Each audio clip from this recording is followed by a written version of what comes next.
a ship full of Norwegian sailors made a perilous voyage to Iceland in the mid-16th century, a frozen island situated in the North Atlantic.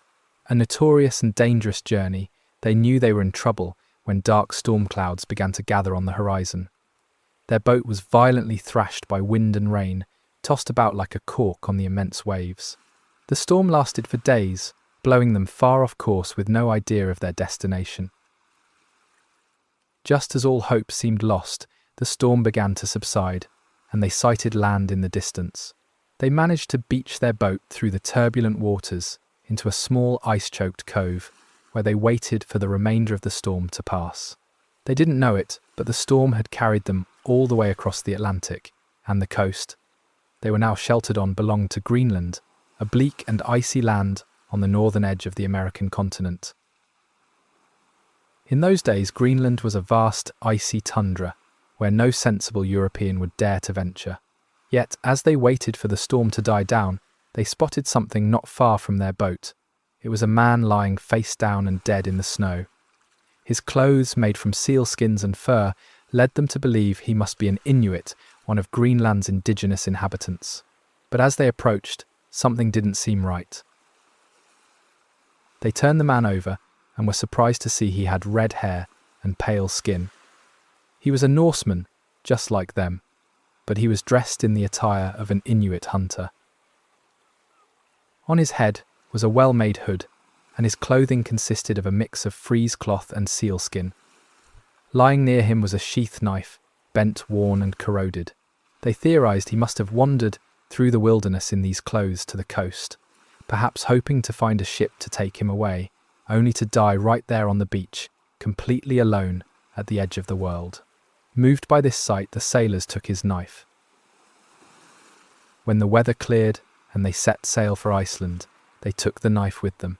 They must have held it in their hands, pondering to themselves, who was this Norseman so far from home? Why was he dressed as an Inuit hunter? And in this desolate, uninhabited wasteland, where in the world did he come from?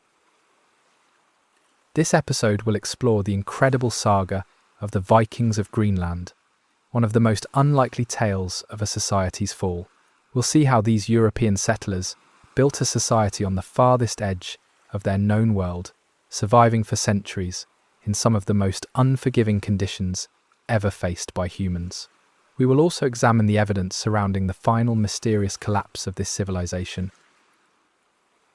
Most people think of Christopher Columbus landing on the shores of the Bahamas in the late 15th century as the first European to discover North America. But he was far from it. In fact, Europeans had made routine journeys to America for more than 5 centuries before Columbus was even born, and their story began over 1,000 years ago in the 10th century. The people who made this treacherous journey were Norsemen, also known as Vikings. These sailors, soldiers, and settlers from Norway and Denmark had a fearsome reputation in all the lands they encountered. While their enemies saw them as raiders and pirates, they were also master sailors and shipbuilders, brilliant writers of epic poetry, and perhaps some of the hardiest explorers in all of human history. Half a millennium before Columbus, the Vikings crossed the ocean and landed on Greenland's icy coast. They built a permanent settlement there, and the Norse didn't just survive in this far-flung outpost. They built manor houses and hundreds of farms where they grew crops and imported goods like steel, wine, and stained glass. They raised sheep, cattle, and goats. They also voyaged to explore the North American mainland, making forays into Newfoundland and the coast of Canada. They traded and even fought with Native American tribes, returning with furs, ivory, and hardwoods cut from the American forests. In Greenland, they hunted walrus and even captured live polar bears to send back to Norway. They grew and thrived in this impossible landscape. Then, after centuries of survival on the edge of the world, their civilization collapsed and their settlements were abandoned, left to crumble into the hard, icy earth. What exactly happened remains one of history's most chilling mysteries. Our 2 primary sources of information about the Greenland Norse are 2 of the great Icelandic sagas. These are pieces of epic poetry passed down orally that recount the great deeds of Viking heroes and adventurers. They were designed to be spoken aloud in mead halls for celebrations and feasts. This excerpt from a Viking poem called the Hofudlausen provides a sense of the sound and form of these grand poems. West over the sea I fared, and mine shore I bare across the sea, so that it might recall great deeds. The wave oak I've drawn with the ice breaking on, and loaded praises part in the mine ship's bard. Later these sagas were written down, and today they give us an incredible insight into the lives these men and women lived as they explored the icy lands of the North Atlantic. Our story begins right there on the snowy slopes and steaming volcanic vents of Iceland. A volcanic island in the North Atlantic. Iceland is located about a third of the way between Europe and North America. Until around the year 874, it was completely uninhabited. Only flocks of seabirds and the elusive Arctic fox roamed its snowy hills, but then the Vikings arrived. It was a sea journey of over 1,500 kilometers from their homeland in Norway through some of the harshest weather on Earth. But the Vikings sailed in slender, wooden longships that represented the pinnacle of medieval technology. Their ships featured perfectly hydrodynamic hulls and strong square sails, making them expertly adapted for navigating the freezing, stormy waters of the Northern Ocean. After their first landing in the year 874, the transformation of the land happened quickly. Back in Norway, land was scarce, and competition for farmland was fierce. So many people were eager to start new lives in an unexplored land. Within 60 years of the Vikings' first landing, they had already built over 1,500 farms in Iceland, and the population had risen to over 3,500 people. But the ambitions of the Vikings would not end there. By the year 930, it seems almost all of the usable land in Iceland had already been claimed, and stories began to spread among the Norse sailors. Tales of a new land, a land of blue ice, and mists that lay somewhere across the stormy sea. According to the sagas, the first person to attempt to find this new land was a man named Erik Thorvaldsson, who would become known to history as Erik the Red. Erik the Red was born around the year 950 inches, a Norway that had only recently been unified into a single state. Norway has a rugged, undulating coastline with forested fjords, great mountainous inlets, and rocky islands dotted out to sea. Erik, however, was born in the south of the country, where the flat land meant the sea always stretched out before his eyes, its inviting horizon calling to him. As a boy, he must have stared at the ships sailing off toward the sunset, watching them disappear below the horizon, and wondered what lay beyond that tantalizing vanishing point. Erik was about to find out because he was the son of an outlaw with an explosive temper named Thorvald. This temper would have dire consequences for the family. When Erik was only 10 years old, Thorvald killed a man in a quarrel. In Norway, murderers didn't just have the law to fear. Viking honor dictated that the family of the dead man would soon seek revenge. Fearing retaliation, Erik's family managed to get passage across the sea to Norway's newest settlement, the freezing land of Iceland, where smoke was said to rise from the very earth. The young Erik must have looked out from the ship during that voyage and seen the grey, bleak, and forbidding seas stretching out in all directions. But it must have been exciting for the boy too. Here at last was the adventure he had always dreamed of. By this time, in the second half of the 10th century, Iceland was already well settled by the Norwegians. The Norse had brought large numbers of thralls or slaves from Ireland and Scotland to help populate their new colony. They had also introduced horses, cattle and rabbits. Iceland's snow forests had been cut down to clear farmland for cultivating barley, and its people ate unsalted cod from the sea, dried on wooden racks by the wind and cold. However, this success story also meant that most of the best land had already been claimed. When Erik arrived with his family, all that was left was a plot of uninhabited wasteland in the forbidding tundra of the northwest. But it was all they had, and Thorvald and his family settled down and began to work their farm. We can imagine that as a child in Iceland, young Erik must have listened to the stories the sailors told when they passed through and stopped on shore to repair their ships. Norsemen of this age navigated the oceans with no compasses, using the sun, moon, and stars to find their way, as well as following natural cues like the paths of seabirds and whales. But even though they were expert navigators, a strong storm was all it took to sweep them far off course.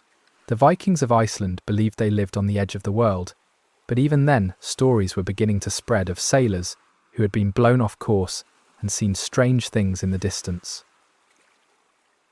They brought back tales of mysterious islands they'd seen drifting out of the sea, mists faraway lands spied across the ocean, and blue coasts in the west.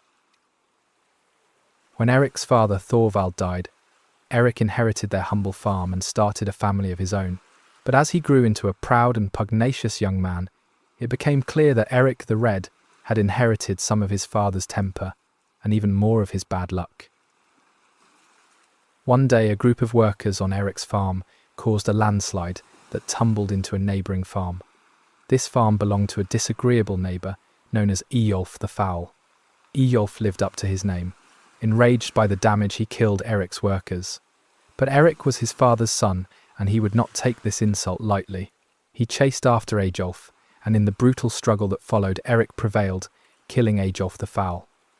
But once the heat of battle subsided, Erik realised what he had done. Just like his father, he feared the beginning of a blood feud. In medieval Norse society, one death could be a spark in dry heather, setting off a cycle of violence and revenge that could last for generations. So it may have felt like a relief for Erik when the law, and not Eyjolf, the Foul's family, finally came down on him. For the killing, the lords of Iceland declared that Erik the Red was banished for 3 years. Soon, just like his father Erik, would have to flee the land he had come to call home. Erik didn't have many good options before him. His family had many enemies now. In Norway, the relatives of the man his father had killed might still be looking for revenge, and it was clear he couldn't stay in Iceland. For a Norseman, in the 10th century, that didn't leave many other options. Erik stayed in hiding while he put together a boat and a crew.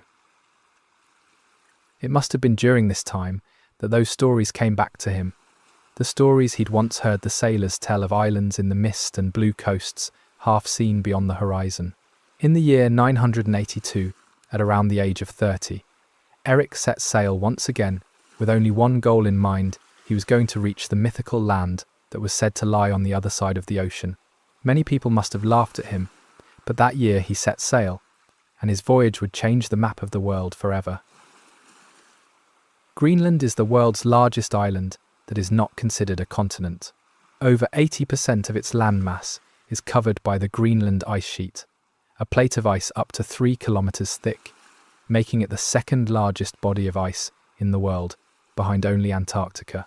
This ice is as ancient as rock, some of it over 1 million years old, and the sheet is so heavy that the land beneath it has been crushed into the Earth's mantle. Although he couldn't have known any of this at the time, this is the land that Erik the Red set sail for at the end of the 10th century. Against all odds, he would reach it. The voyage was a nearly 1,500-kilometre journey through a deadly gauntlet of floating ice and Atlantic storms. But despite the dangers, Erik rounded the southern coast of Greenland later that year and sailed up its western coast, searching for a place to land. For the most part, the land he saw was covered with Arctic tundra and the endless wall of that enormous glacial ice sheet. After many weeks of sailing, Erik and his men finally found a small, sheltered cove that seemed relatively free of ice. As they sailed into it, their hearts must have filled with joy. They saw green slopes where deciduous willows, alder, and juniper trees grew with low shrubs like dwarf birch covering the valley sides. The landscape here was still harsh. It must have resembled the tree-line level of Norwegian mountains, where most forms of life cease to grow. To most people, it wouldn't have looked like a promising location for a settlement, but to the Norse of the time, this small strip of land offered the potential for future growth.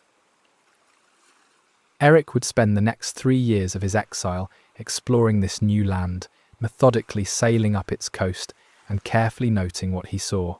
When his sentence of exile was over, He finally returned to Iceland.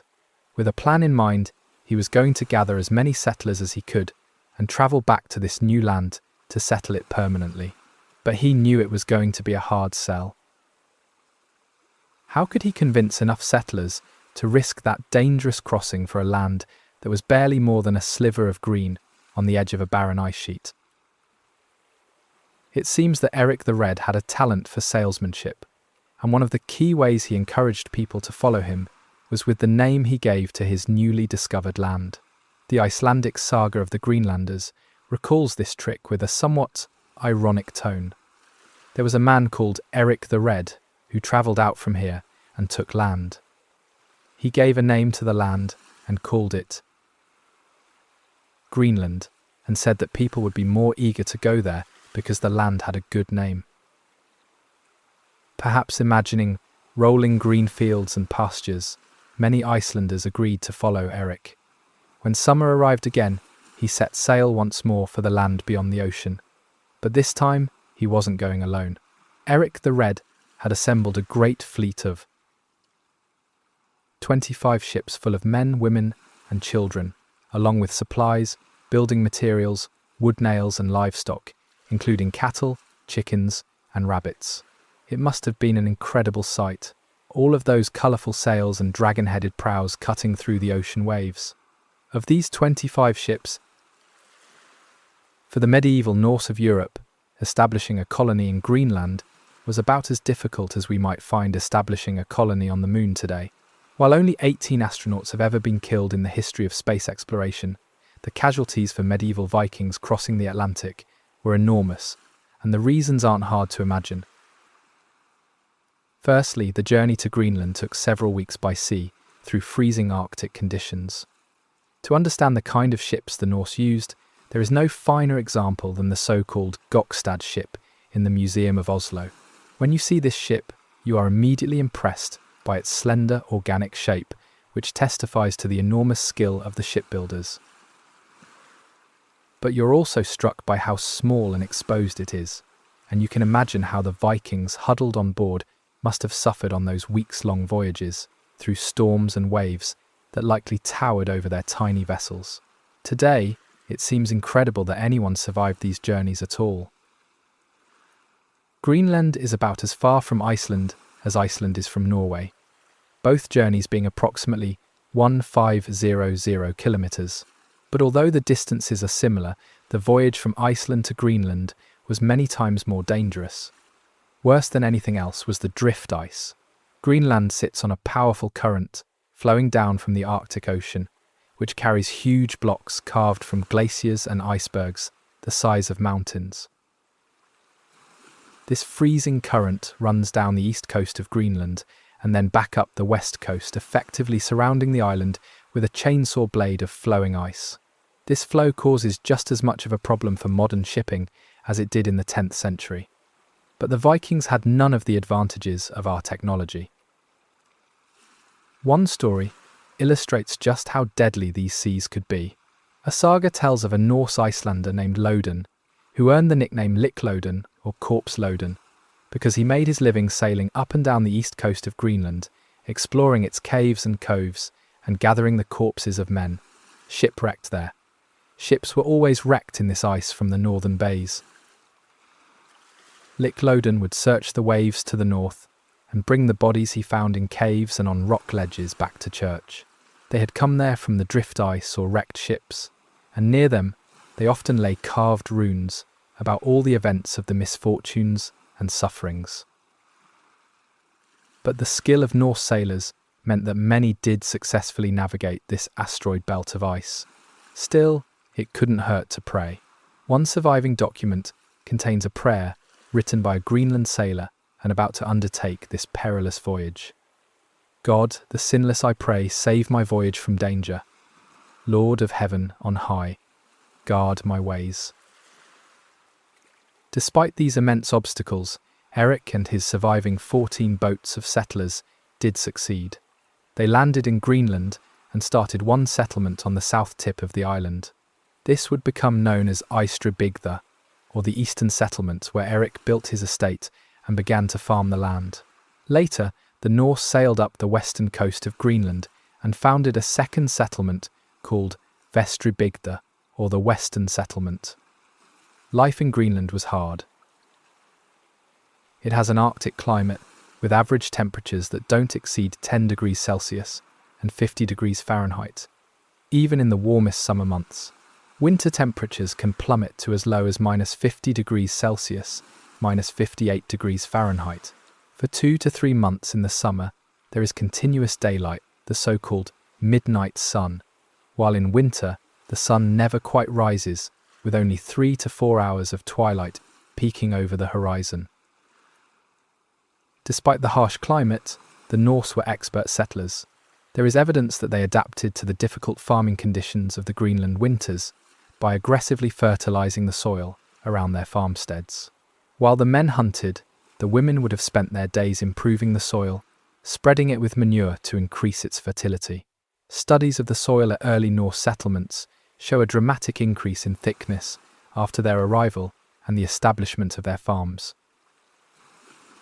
Bone samples suggest that, at the height of the settlements, even small farms kept a cow or two, which was a sign of great status back in Norway.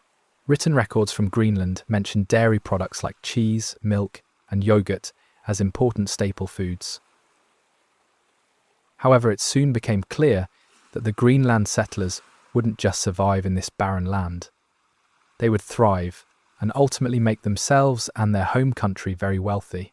This was because Greenland had a plentiful supply of a resource that was in enormous demand in Europe at the time, the walrus. An adult bull walrus has tusks made of ivory that can grow to be over a metre long and weigh as much as 5.5 kilos each. Ivory was a highly prized material in the Middle Ages, and many ivory artifacts from the period were carved from walrus tusks. The most famous of these are the Lewis chessmen, carved in Scotland in the 12th century, with their marvellously expressive eyes and faces. It's hard to overstate just how valuable ivory was at this time. Every 6 years, the Norse in Greenland paid their taxes to the Norwegian king. A document from 1327 shows that a single shipment of walrus tusks from about 260 walruses was worth more than all the woolen cloth sent to the king by nearly 4,000 Icelandic farms during the same period. This single boatload of tusks was equal in value to nearly 800 cows. The Vikings monopolized this high-value commodity across northern Europe. While the few walruses in Iceland had already been hunted to extinction for their tusks, the Vikings in Greenland found vast herds in a place called Disco Bay, an ice fjord about 500 kilometers north of the western settlement. It seemed there were more than they could ever hunt. In addition to walrus, the Vikings also hunted seal and salmon, and even the elusive narwhal the whale, with a single bony horn jutting from its head. Here again, the Vikings showed a flair for salesmanship. They sold the narwhal's horn to gullible Europeans, claiming them to be the horns of unicorns. Suddenly, unicorn horn was in great demand throughout medieval Europe, with the powdered horn used to treat a variety of ailments.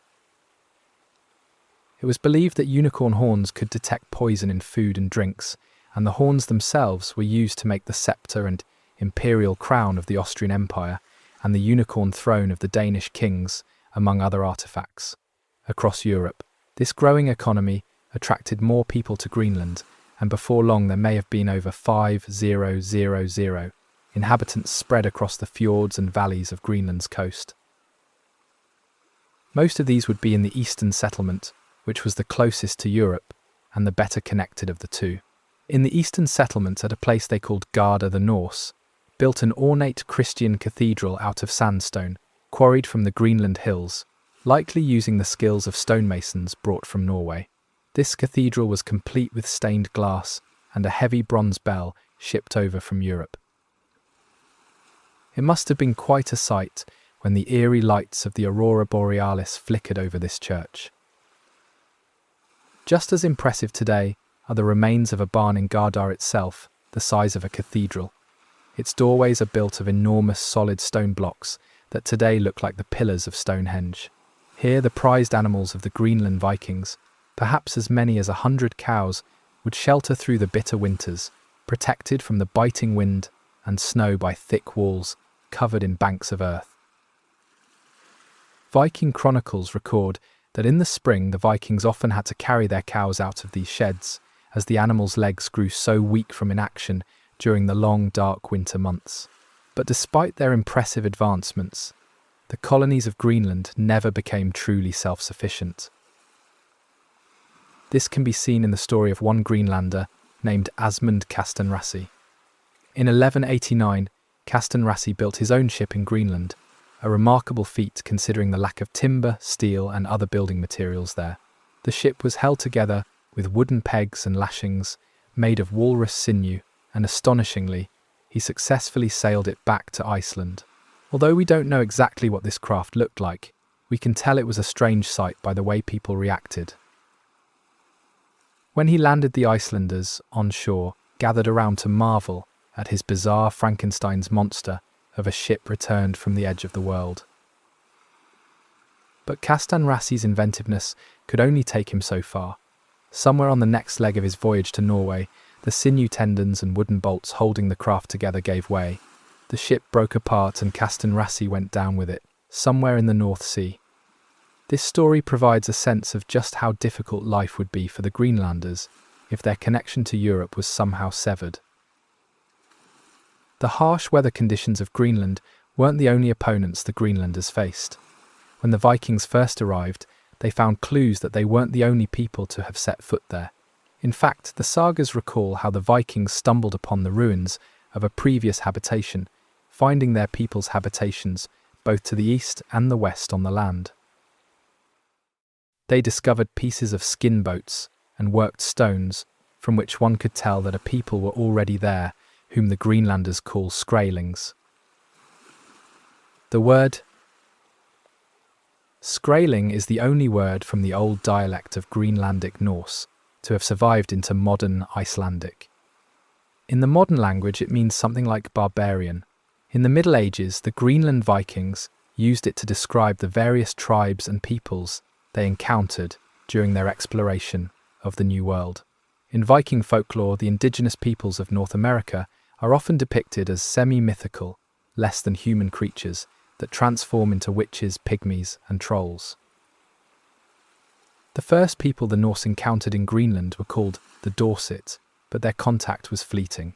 The Dorset were later supplanted by a people known as the Thule, who are the ancestors of all modern Inuit peoples, and were at this time spreading their influence across Canada, Alaska, and Greenland. In the vast expanse of Greenland, it took the Thule and the Norse a long time to come into contact, but by the end of the 12th century, it seems they had met. One explorer, Thorfinn Karlsenfi, wrote an account of these peoples, describing them as short in height, with threatening features and tangled hair on their heads. Their eyes were large and their cheeks broad. We don't just have the Norse side of this story. Today, tales of the arrival of the Vikings still survive in Inuit folklore. It's fair to say that at times relations between these two cultures were not always friendly. In Inuit folktales, the Vikings are sometimes referred to simply as the enemy. Encounters between the Inuit and Norse are often violent, as in this ancient Inuit tale, it once happened that a kayaker from Arpat came rowing up the river. On approaching Kakortok, where the first Norsemen had taken up their abode, he saw one of them gathering shells on the beach. The Norseman then called out, "Let's see whether you can hit me with your lance." The kayaker, after being goaded, threw his spear and killed the Norseman on the spot. In this piece of folklore, this one act of violence begins a cycle of revenge that leads to a war between the Inuit and the Norsemen. Norse accounts also indicate that battles between the two cultures did take place. Other Inuit stories portray the Norse as mysterious and slightly ridiculous creatures, ill-suited to the harsh environment, but who nevertheless possessed strange magic. One tale recounts a kayaker who found a tent belonging to some Norsemen and decided to play a joke on them. After striking the tent, he peeked inside and saw a lot of them shrieked with fear.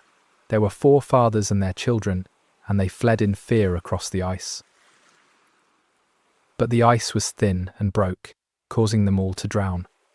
The kayaker claimed that some nights they can still be seen through the ice, and when they are visible, it is an omen that someone will soon die. By the 14th century, the Thule peoples had moved south toward the settled areas of the Vikings. At some sites, they even occupied the same fjords, though on different sides of the water. It's worth pointing out that the images of friendly Eskimos you may have seen in children's books shouldn't mislead you into thinking the Inuits were a meek or pacifist people. Though not a particularly warlike society, they were more than capable of defending themselves when challenged, and they frequently defended their southern borderlands against other Native American tribes like the Cree. Their warriors wore armor made of hardened walrus hide and sinew, and carried bone harpoons and knives with stone blades. Their bows were particularly powerful weapons, as the Inuit enhanced their tensile strength by coiling them with dried sinew. This meant they could pose a serious threat to the Norse settlements. In 1379, for instance, Viking chronicles record that the Thule attacked the eastern settlement, killing 18 men and capturing 2 boys and a woman. This isn't to say that contact between these two cultures was always violent. In fact, it seems a rich tradition of trade went on between them. Items such as comb fragments, pieces of iron, cooking utensils, chisels, chess pieces, ship rivets, carpenter's planes, and oaken ship fragments have been found at several Inuit sites far beyond the traditional range of Norse colonization. A small ivory statue that appears to represent a European has also been found among the ruins of one Inuit house, and it's clear that more than just goods were being exchanged. Today we can trace some words in modern Inuit languages back to their Viking origins, borrowed nearly 1,000 years ago from their Norse neighbours. But while there were periods of peace between these two cultures, they were often at odds, and the Vikings' inability to forge a lasting peace with their new neighbours would certainly not help matters when their luck took a turn for the price. Worse, the Vikings' difficulty in making friends in the New World would extend beyond Greenland too. This can be seen more than anything in their famous voyages to the mainland of North America 5 centuries before Christopher Columbus was born.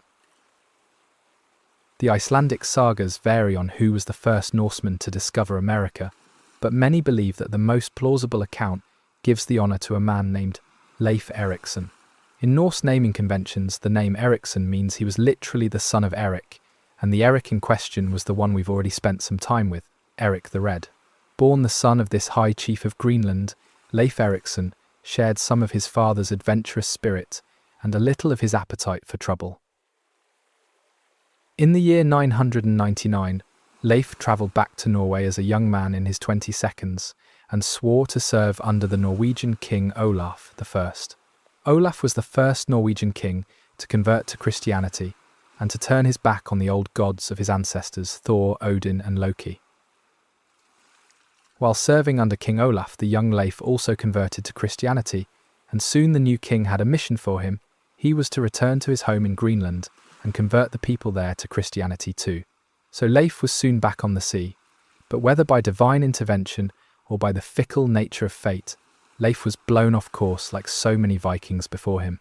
After many weeks of sailing through the open ocean, he landed on the coast of a strange land he had never seen before. Wild grapes and wild wheat were growing there, and even butternuts that he and his men gathered for food. They also found 2 shipwrecked Norsemen who'd been blown off course like them. They rescued the men and took them aboard, and if Leif's story is to be believed, these shipwrecked sailors were actually the first Europeans to ever discover America, and we will never know their names. When he returned to Greenland, Leif was determined to put together an expedition to explore this new land. He gathered as many men as he could and got back on the sea as soon as possible. They crossed the choppy waters and soon landed in a desolate and rocky place he called Helluland, or the land of flat rocks. From there they sailed south to a place he called Markland, or Forest Land, and finally they returned to the land that he called Vinland after the grapevines he once again found growing there. Here there was a mild climate and bountiful supplies of salmon. This was most likely the coast of what we today call Canada, where you can still find this particular species of frost grape growing wild. Leif and his men spent the winter on the North American coast in a small settlement they called Leif's Budir. When spring came, they sailed back to Greenland with a cargo of timber and grapes. Leif's journey and the stories he brought back would encourage other Norsemen to make the same journey. Not to be outdone, Leif's brother Thorvald, named after his hot-blooded grandfather, made the trip in the year 1004. He was to have far worse luck than his brother. At first, the journey seemed to be going well. Thorvald landed at Leif's abandoned camp and spent the winter there without incident. But in the spring, they sailed south and came across a strange sight on one of the beaches. They saw 9 people sleeping under 3 skin-covered canoes. They were indigenous Americans, or what the Norsemen would have called skraelings. Thorvald attacked these sleeping men and killed 8 of them, but one managed to get away and flee through the forests that fringed the beach. The Norsemen celebrated their victory and set up camp, but their celebration didn't last long. Soon they heard the noise of an approaching force and shouting voices coming through the trees. They realized too late that the man who had escaped had returned this time with reinforcements. Arrows began whizzing out of the forest, and the Norsemen fled back to their boats in disarray, hastily throwing up a barricade while they prepared to set sail. During the flight, Thorvald was struck by an arrow, and it pinned him to the wooden hull of his ship. As he died, he is supposed to have shouted a final bellowing proclamation. What a fat joke. We found a land of fine resources, but we will hardly enjoy any of them. The group retreated back along the coast, and without a leader, they fell to infighting and bickering. They only just managed to make it back to Greenland alive. We may never know how things might have gone if history had been just a little different. But it's possible that this fierce reaction by the indigenous inhabitants of Vinland may have prevented the colonization of America for another 500 years. Partly because of their unwillingness to coexist with native peoples, the Vikings were never able to establish a permanent settlement in North America. The Norsemen did set up a number of temporary camps in Canada, often places where they would spend the winter before abandoning them and returning to Greenland. Today, only one confirmed Norse site has been discovered in North America at a place called Lancel Meadows, or the Bay of Meadows, in Newfoundland, Canada. In 1960, a man named George Decker, who lived in a small nearby fishing village, led archaeologists to what he called the Old Indian Camp. But when the archaeologists began to excavate, they realized that these ruined buildings didn't match the profile of any Native American building methods. In fact, the only thing they resembled were the Viking buildings in Iceland and Greenland, rough stone walls covered over with turf to keep in the warmth. 8 buildings were discovered in total, which could have held up to 150 people, and Viking artifacts were uncovered at the site too, including a stone oil lamp, a whetstone, a bronze fastening pin, a bone knitting needle and part of a spindle. But it seems that this was also a temporary settlement. There were no findings of burials, tools, agriculture, or animal pens here. However, archaeologists did find a carpentry workshop and an iron forge, suggesting that Lancel Meadows was used as a way station to repair boats damaged on the violent seas. Partly helped by repair stations like this, the Vikings made routine voyages to North America to collect wood, to build their ships, and probably to collect the furs of foxes, bears, and lynx too. But Greenlanders simply never had the resources to establish a permanent settlement in America. Their links back to Europe were just too fragile to support anything more than a temporary base, and for a number of reasons, these links were about to weaken. In fact, events would soon occur that would threaten the very survival of the Greenland settlements themselves. The year 1341 saw the last person to set eyes on the western settlement, a man named Ivar Bardason, who sailed to Greenland after more than a decade of silence from the remote colony. For centuries, the settlement had reliably sent taxes to the Norwegian king, but the last payment had been 14 years earlier, in 1327. Bardason was tasked with the terrifying voyage across the North Atlantic to find the Western settlement and demand an explanation for their overdue taxes. He survived the long and dangerous trip, arriving at the Eastern settlement, where he asked if anyone knew what had happened in the West, but no one could tell him anything. With a growing sense of foreboding, Bardason continued his journey. When he finally arrived, he saw why. The entire place was in ruins. "I saw nobody, neither Christians nor heathen, only some wild cattle and sheep all running free." Bardason explored the ruined settlement, but could find no sign of the settlers or any clue as to where they had gone. Since the domestic animals were still there, wandering free among the crumbling buildings, it couldn't have been long since they left, as the animals would not have survived long without shelter. Bardason reported back to Norway that the settlers had been killed by the indigenous people of Greenland, Skrælings. But to the end of his life he must have wondered why there were no signs of bloodshed, battle, or burned buildings. As we've seen in many other collapses, humankind has often been at the mercy of global climate. Even small variations can have devastating consequences for human societies, especially those already pushing the boundaries of habitability. The first Norsemen to discover Greenland did so during a period known as the medieval warm period, which began around the year 900 and lasted for about 4 centuries. During this time, sea ice in the North Atlantic decreased, making sailing to Greenland less dangerous. The longer summers allowed cattle, sheep and goats to graze in sheltered fjords and permitted the cultivation of European crops. The mild climate meant that the Vikings could largely transplant their medieval European lifestyle to this new land. But this warm period wouldn't last forever. The medieval warm period was followed by a period we now call the Little Ice Age, which began in the late 13th century, with a dramatic drop in global summer temperatures. There are many theories about what caused this shift, including astronomical causes, heightened volcanic activity, and even the reduction in the human population from the Black Death. Whatever the cause, an icy veil began to descend over the world. Radiocarbon dating in Iceland shows that summers abruptly got colder between 1275 and 1300, and sea ice expanded. This was followed by another dramatic drop from 1430 to 1455, with the lowest winter temperatures in 2000 years occurring during the 14th and 15th centuries. In Greenland, temperatures would now plummet to as much as 6 to 8 degrees lower than today's summer temperatures. Sea ice began to choke up the fjords, preventing ships from landing and crushing their hulls. The ground would freeze to stone so that nothing would grow. Studies of ice cores show that the number of storms increased dramatically during this time, with harsh ocean winds blowing sea mist across the ice with great strength and ferocity. As the weather worsened, the Greenland Vikings had a simple choice: continue their European lifestyle of farming and livestock, or adapt by learning from their Inuit neighbours and becoming hunter-gatherers.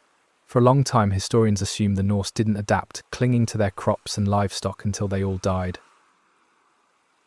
One archaeologist, Thomas McGovern, summarised this theory bluntly: dumb Norsemen go into the north, outside the range of their economy, mess up the environment, and then they all die when it gets cold. To some extent, the Vikings did cling to their European culture.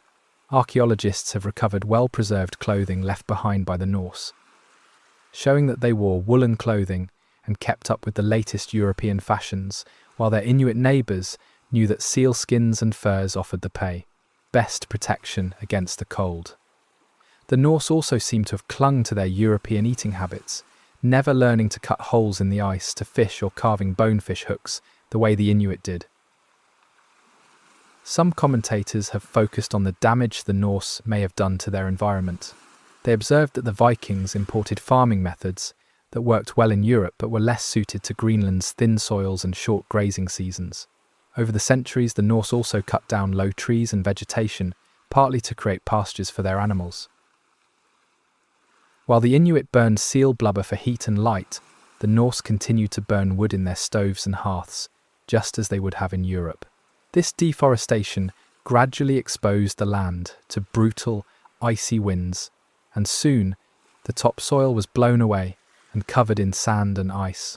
At one settlement, a Norse house has been found completely buried in sand dunes, up to 10 feet deep, surrounded by what were once fertile plains.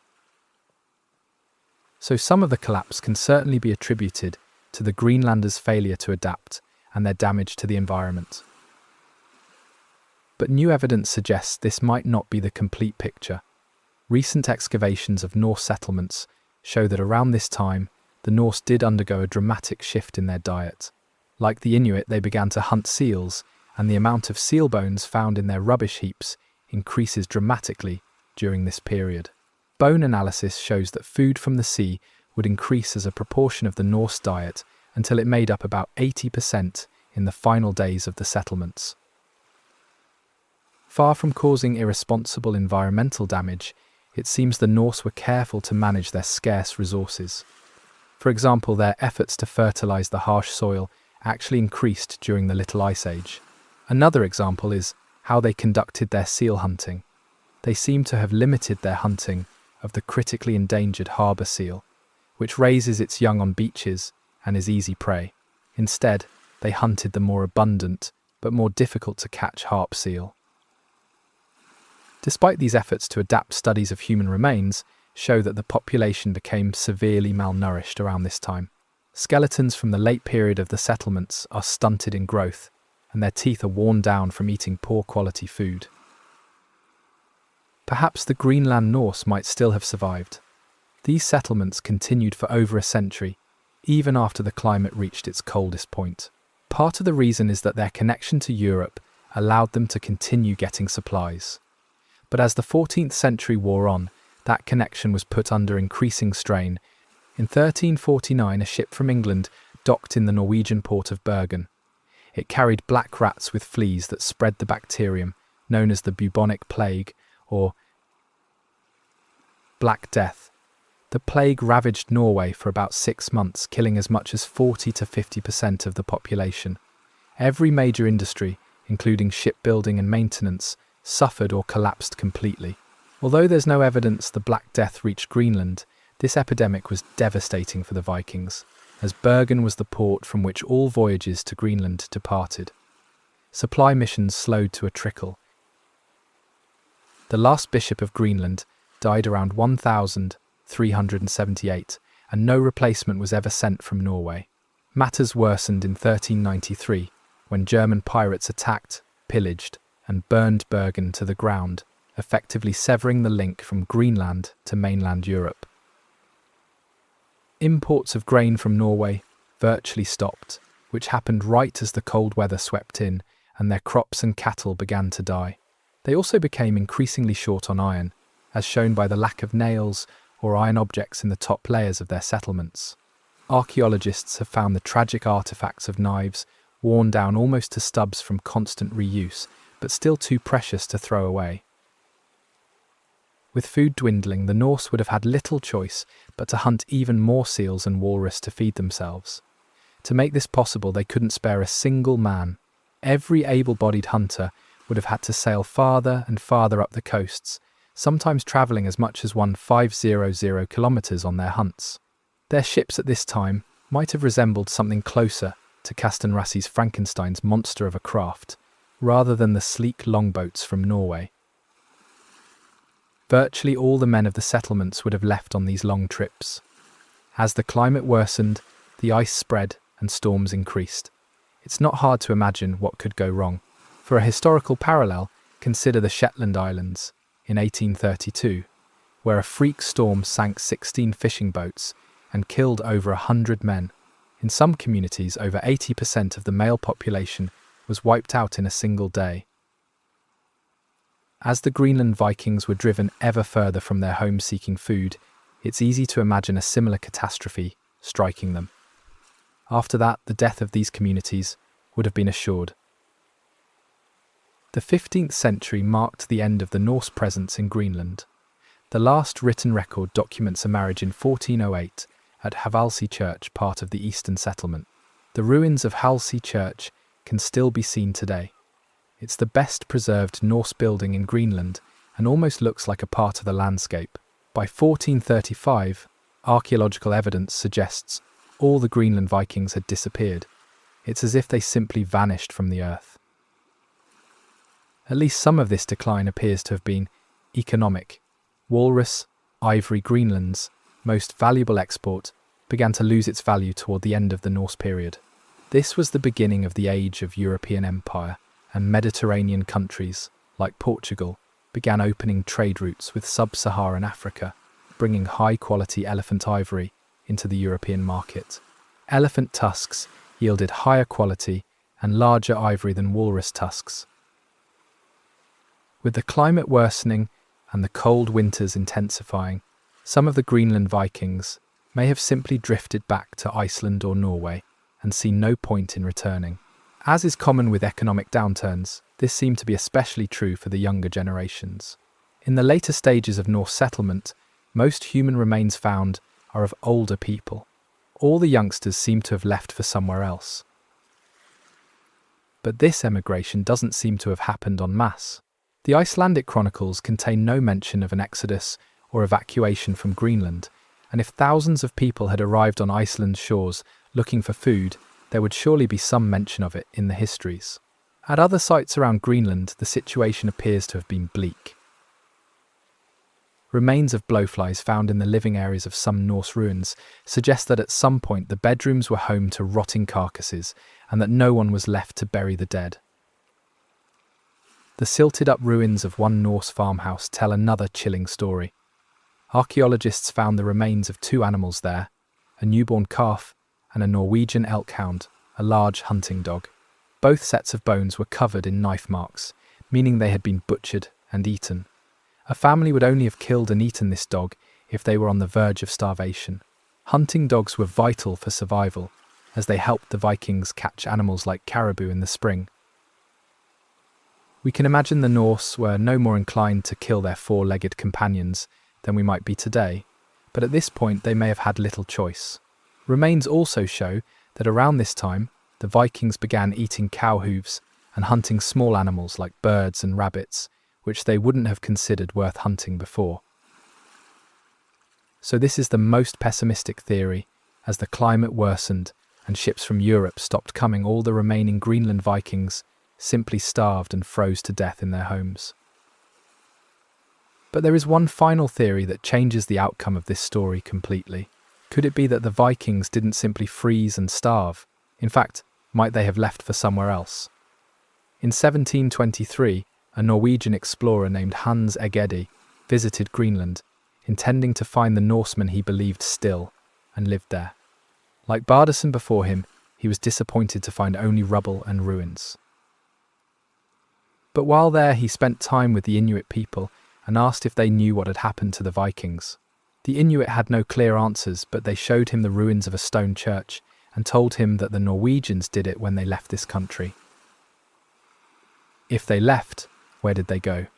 It's true that at some settlements, the Norse appear to have departed in an orderly, planned fashion, taking their valuables and even closing the doors behind them. But why did no one in Europe know what had happened? Could it be that when the climate in Greenland became impossible, the Vikings did what they had always done, set sail and find a new land to call home? The land they called Vinland, what we now call Canada, was unknown territory, but a much shorter journey than the voyage back to Norway or Iceland. With Arctic ice flows and pirate activity worsening, this might have been a major factor in their decision. For a race of settlers and explorers, they might have found the distant shore a more tempting prospect than struggling to survive in the already well-settled land their ancestors had left behind. Some corroboration for this theory comes from the annals of Bishop Oddson writing in the 17th century. He tells a remarkable story about where the Greenland Vikings might have gone.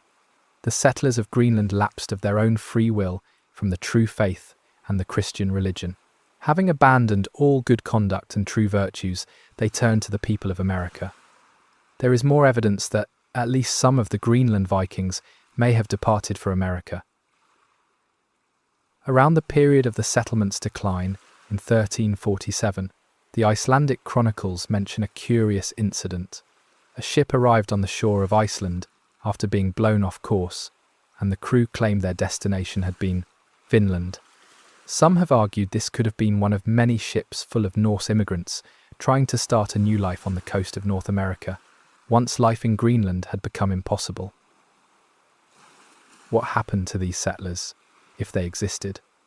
Did they meet a violent end, like Thorvald Eriksson, under a hail of native arrows? Or did they learn the lessons of their ancestors? Did they adapt to their new environment, make friends with the people who already lived there, take up their ways and customs, and embrace their new adopted country? Until any archaeological evidence is uncovered, this will remain just a theory. But I'd like to remind you of the story we opened with, of that Norseman lying face down in the snow, dressed in the sealskins of an Inuit. Does this show that some of these Vikings actually took that final step and blended in with the people of the New World?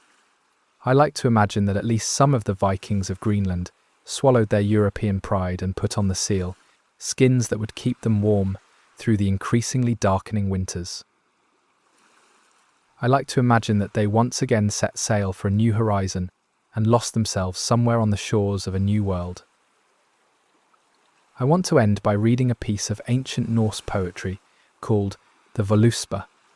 It comes from the era before Christianity was introduced to Norway and tells the story of how the world was created and how it will soon end.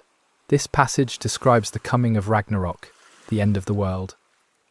As you listen, try to imagine what it must have felt like to live at the very end of the known world, surrounded by dark and wild oceans on every side. Imagine how it must have felt to have your contact with the rest of the world slowly fade and die altogether, to feel all alone on that narrow strip of land between the blue-white glacial walls and the roaring Black Sea as the northern lights flicker in the sky overhead, and all around you the ruins of your houses, farms and churches crumble unstoppably into the earth. Black become the sun's beams in the summers that follow weathers all treacherous. Brothers will find and kill each other, sisters' children will defile kinship. It is harsh in the world, infidelity rife, an axe age, a sword age, shields are riven, a wind age, a wolf age, before the world goes headlong. No man will have mercy on another.